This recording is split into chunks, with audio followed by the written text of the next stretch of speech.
I got a firsthand view of the toolkit that powerful institutions and individuals can deploy when they're trying to suppress reporting.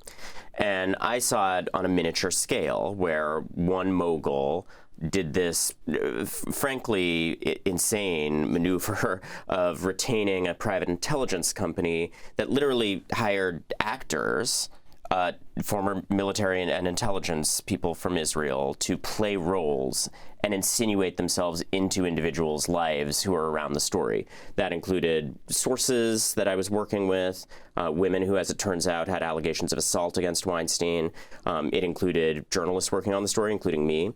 And so there was a two-pronged approach. There were people posing as people who wanted to talk to us, wanted to get close to us. And then there were also subcontractors who were hired to just do the traditional gumshoe work of staking people like me out. I had two guys outside of my apartment.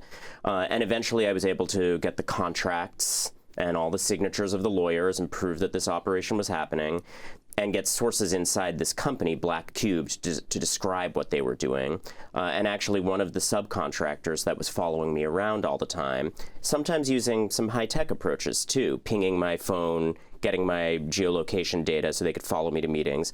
One of them became a source in the end.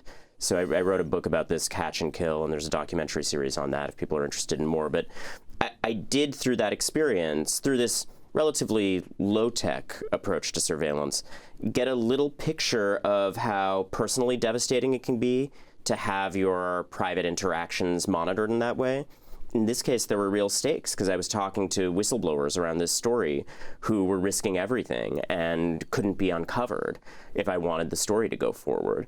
And I also saw how unsafe it makes you feel.